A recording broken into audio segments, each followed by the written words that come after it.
Muito bem. Quais os benefícios, tá, que nós temos lendo, estudando, meditando na palavra de Deus na vida de Jesus? Primeiro, que toda a Escritura ela é inspirada por Deus e útil para o ensino, para a repreensão, para a correção, para a educação na justiça, a fim de que o homem de Deus seja perfeito e perfeitamente habilitado para toda boa obra. 2 Timóteo 3, 16 e 17. Toda Escritura significa o quê? Toda Escritura. Amém? Toda Escritura significa de Gênesis a Apocalipse. Nós não damos só referência ou pontuamos, no caso, só para o Antigo Testamento, como alguns fazem. Também não fizemos só para o Novo Testamento, como alguns fazem. Porque a Bíblia nos diz que toda a Escritura ela é inspirada por Deus. E se ela é inspirada por Deus, tem relevância, tem importância, tem um porquê, tem um propósito para o qual Deus fez. Então nós temos que entender de toda a Escritura. Mas nós vamos começar por onde? Nós vamos começar pelo Novo Testamento. Por quê? É ali no Novo Testamento, na vida de Jesus, que ele traz luz, traz revelação melhor, mais adequada, mais apropriada para a palavra de Deus. Qual o benefício de estudar? Santifica, limpa. Vós já estáis limpo pela palavra que vos tenho falado. Evangelho de João, capítulo 15, versículo 3. Ou seja, a palavra nos limpa. Então nós precisamos limpar. Assim como era no Antigo Testamento, que para cerimônias eles precisavam se banhar, se lavar, ir na pia de bronze, lavar as mãos. A palavra de Deus nos limpa. E como é importante, porque nós vivemos num mundo tão complexo, tão difícil, que as pessoas, na verdade, elas dão pouca atenção à palavra. E aí o que acontece? Elas veem novelas, seriados, filmes, notícias. E o que acontece com tudo isso? Isso polui a nossa mente. Isso, na verdade, faz com que a nossa mente fique com dúvidas. E começamos a duvidar até de Deus. Então, quando nós começamos a ler a palavra de Deus, o que a palavra de Deus nos faz? Ela nos limpa. Né? É a mesma situação assim, numa casa. Vamos imaginar que a tua casa esteja desorganizada, mas ela esteja limpa. Você consegue conviver, né? Você consegue entrar. Agora imagine uma casa que esteja desorganizada e suja. Desorganizada e cheio de barata, formiga e azedo, coisa podre. Não tem nem como entrar. Então você vai ter que entrar, de repente botar uma máscara, botar luvas e fazer uma limpeza. Passou o que é o ideal? O ideal é que a casa esteja limpa em primeiro lugar e depois organizada. Amém? Então essa limpeza da palavra de Deus, ela nos traz essa sensação, ou seja, como ficar num ambiente onde nós não tenhamos limpeza. E a palavra de Deus nos limpa. A palavra de Deus cria um ambiente favorável. Primeiro, para nós estarmos com Deus. Segundo, para nós estarmos com nós mesmos. Terceiro, para nós estarmos com as pessoas que nós mais amamos. Coisa boa, tu chegar numa casa e tu vê assim, as coisas organizadas e limpa. Aquele cheirinho, por exemplo, de limpeza, né? Vai no banheiro, por exemplo, e tu sente aquele cheirinho de limpeza. Coisa boa. Não tem coisa melhor. A mesma coisa também nós. Nós precisamos estar limpos.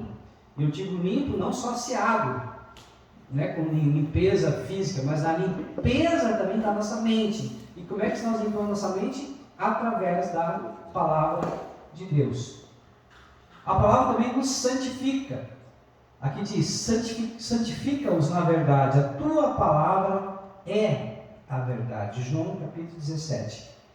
Em João 17 é a oração sacerdotal de Cristo, onde ele ora para que todos nós sejamos um, onde Jesus ora para que a gente esteja junto com Deus e junto com os outros.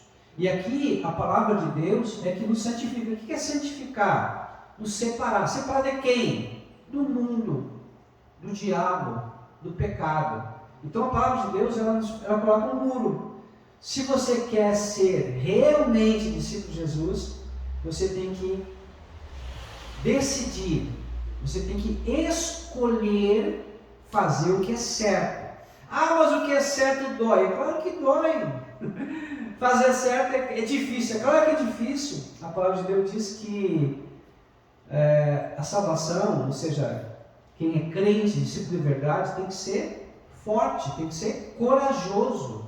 Amém? Se você não for forte, não for corajoso, não tomar decisão que vá contra o que você quer, você não está no lugar certo. Se você não tiver coragem de dizer não para o pecado, o que vai acontecer? Você pode estar dentro da igreja, mas na hora do vamos ver, na hora que o Senhor te levar, o que Ele pode dizer? Não te conheço, apartai-vos de mim, vós que praticais a iniquidade. Então nós temos que decidir, e essa decisão é todos os dias. Todos os dias eu tenho que dizer para mim mesmo, eu tenho que dizer para o diabo, eu tenho que dizer para o mundo, eu tenho que dizer para os meus desejos, que são muitas vezes contrários à palavra de Deus, à vontade de Deus, e dizer: Senhor, eu escolho por Ti. O meu corpo não quer. O meu corpo quer ficar dormindo, por exemplo, agora de manhã. Mas eu escolho por Ti. Por quê? Porque o Senhor é preferência na minha vida. O Senhor é o que eu mais quero. Então, realmente, se a gente fala, Mateus 6,33, buscar em primeiro lugar o reino de Deus e a sua justiça, e todas as demais coisas vos serão acrescentadas, eu tenho que decidir. O que eu tenho que decidir? Ser santo. O que é ser santo? Ser separado. Ou seja, eu pertenço a Deus. E Deus, Ele sempre precisa, para pertencer a Ele, de que as coisas sejam santificadas, separadas para Ele. Então eu sou separado, mas porque eu decido, eu escolho ser separado para Ele. Qual é o benefício? Liberta, e conhecereis a verdade, e a verdade vos libertará. João 8,32. Ou seja, queridos, a verdade não é um princípio, a verdade não é uma filosofia, a verdade é uma o quê? Pessoa. Amém? A verdade é uma pessoa. E com pessoa nós precisamos ter relacionamentos com ela. Ou seja, eu decido ter um relacionamento pessoal e íntimo com a verdade. E quem é a verdade? João 14,6. Jesus disse: eu sou o caminho, a verdade e a vida. Ninguém vem ao Pai senão por mim. Então, eu decido pela verdade. Quando eu decido pela verdade, o que eu deixo para trás? A mentira. Amém? Todas as outras coisas, mas vamos resumir todas as outras coisas na mentira. Ou seja, quando eu digo sim para alguém, eu estou dizendo não para os demais. Vamos imaginar, você se casou com alguém, né? Você está junto. Então, Xanda, né? Quando você casou com o pastor Nelhão, tu disse sim para ele e tu disse não para todos os demais. Amém? Ou seja, o nosso sim para alguma coisa é dizer não para as demais. Quando eu digo sim para Deus, eu estou dizendo não para todas as demais possibilidades. Amém? Então, e conhecereis a verdade, e a verdade vos libertar. Libertar de quê? Talvez você pense, liberdade de quê? A nossa liberdade em Deus, em Jesus, é uma liberdade completa. Liberdade de nós mesmos, porque nós mesmos escravizamos a nós mesmos. Nós mesmos temos conceitos, temos princípios, valores que nem sempre são condizentes com a palavra de Deus. Liberdade de quê? Do mundo, do sistema do mundo, da organização, da cultura do mundo, que muitas vezes, na sua grande maioria, ela é conduzida, ela é levada por demônios. Liberdade de quê? Do próprio diabo e do pecado. Ou seja, se eu digo sim a Jesus, eu estou dizendo sim para o Evangelho, sim para a palavra de Deus, sim para a vontade de Deus na minha vida. E não para demais coisas, todas as demais coisas.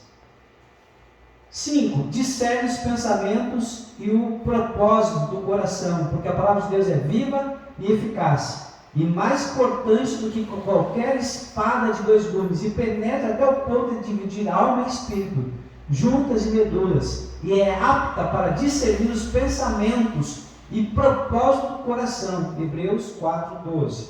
Amém?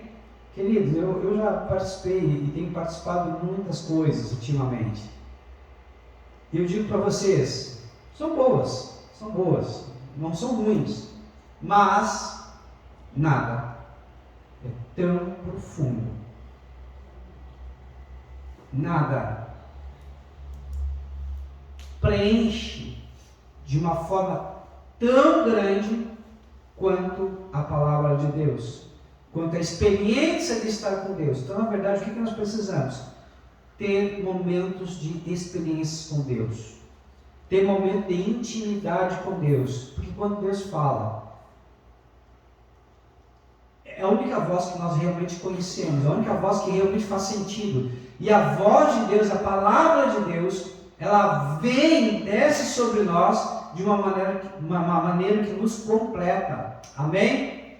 Então, a palavra de Deus, ela nos limpa, nos liberta, nos santifica e nos conecta com Deus. E realmente é a única coisa que efetivamente faz sentido em nossas vidas. Nós podemos procurar por tudo aí na vida e ter várias experiências, mas nada é tão forte quanto a palavra de Deus.